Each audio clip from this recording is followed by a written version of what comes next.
Another literary advocate in Nigeria is Toby Enyade. Toby is the founder of Roving Heights, an organization trying to solve the difficult book distribution problem in Nigeria. Recently, Toby and her friends pulled off a successful literary event with a focus on poetry. We were there.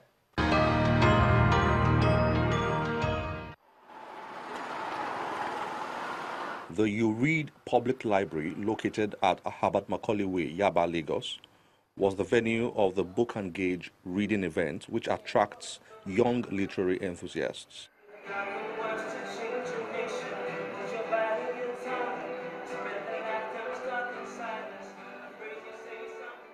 This episode had two young and perhaps unconventional writers of poetry.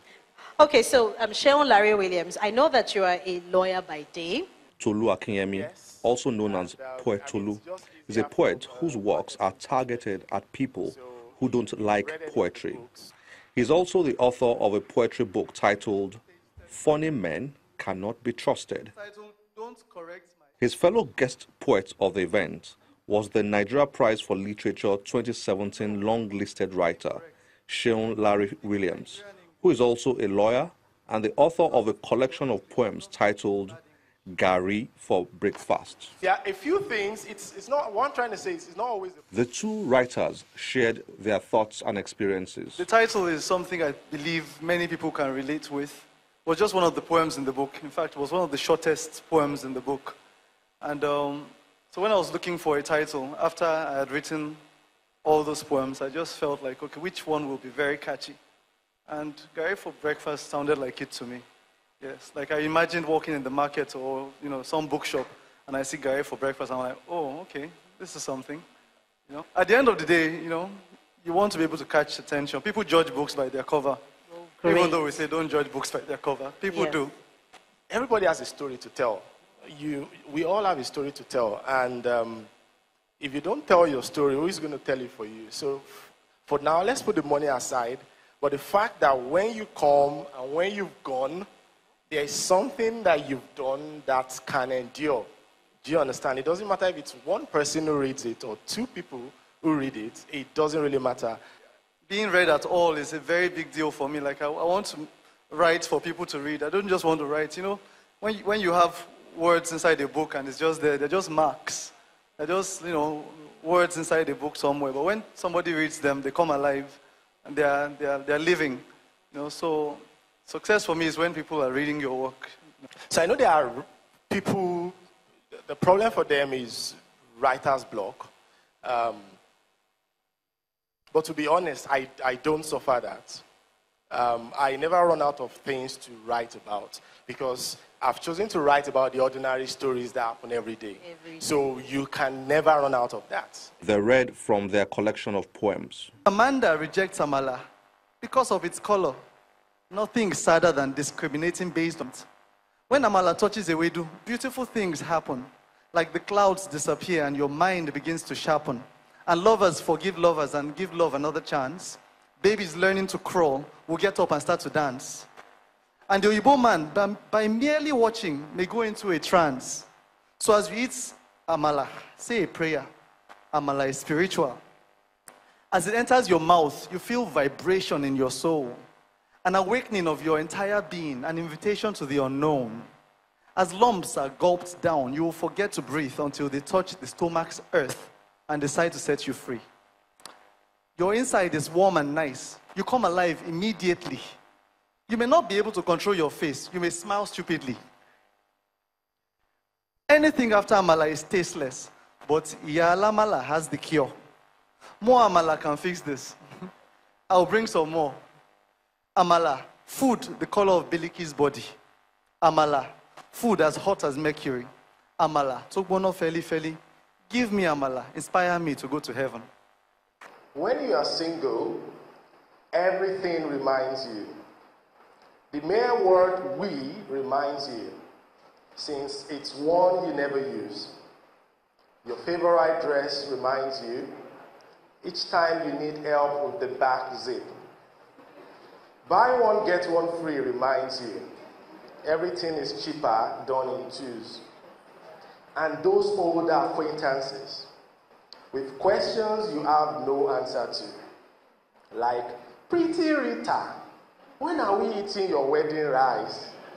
You drag a smile with your reply.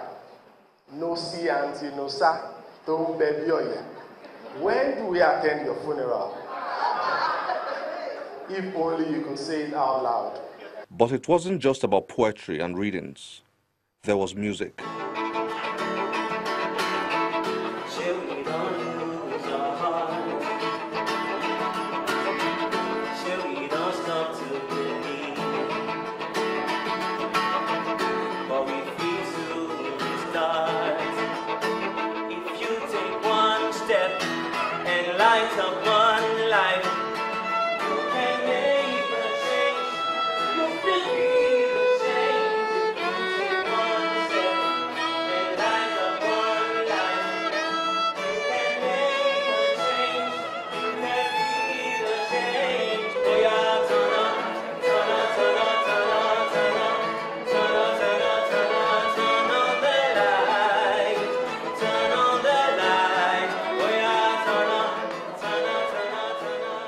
Obviously, guests, who were mainly young, educated Nigerians, had different experiences there.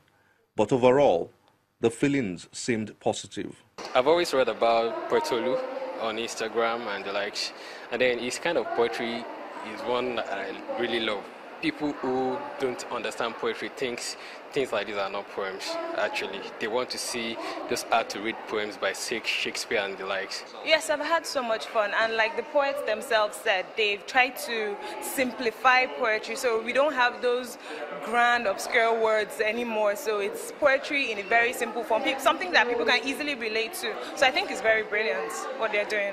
Seeing literary initiatives grow in Nigeria provides a sense of hope, and the stories behind such initiatives are often inspiring. All right, so basically, it all started in 2011, sort of initially, when my elder brother, who is deeply passionate about books, found out that there were so many young professionals in Lagos that had a tough time actually reading. And so we decided to gather a few of his friends, and they secured a particular venue on the mainland where they gather together and have authors come around and generate exciting conversations around book. And after a while, he had to relocate, and it took a really long time for us to be able to bring this back, and it's like a dream come true for me. Last week, we started encouraging you to start a book club. We have since been getting inquiries from those interested in starting one. That's exciting for us. Like we said, you can start a book club in your home, your office, your place of worship, your neighborhood, at a school, or anywhere else. You can start one for street children, for women, men, or teenagers. Join our hashtag Start a Book Club on our Twitter handle as we begin a campaign for starting book clubs.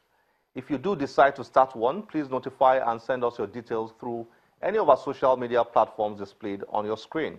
Also, we are already compiling our top Nigerian books of 2017.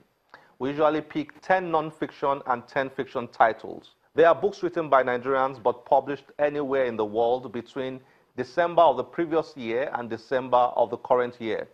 We'd like you to join us in compiling this list by sending us your own suggestions. If there are books that you think must absolutely be on our list, please send us the titles. As usual, we'll be announcing our top Nigerian books for the year sometime in December. If you have any inquiries or comments, please use any of our social media platforms displayed on your screen. We really look forward to hearing from you. You can be sure we'll respond. Well, this is where we have to end the show today. Please join us again next week for another episode. I am Olakunle Kasumo. Remember, one great book can change your life. Bye-bye.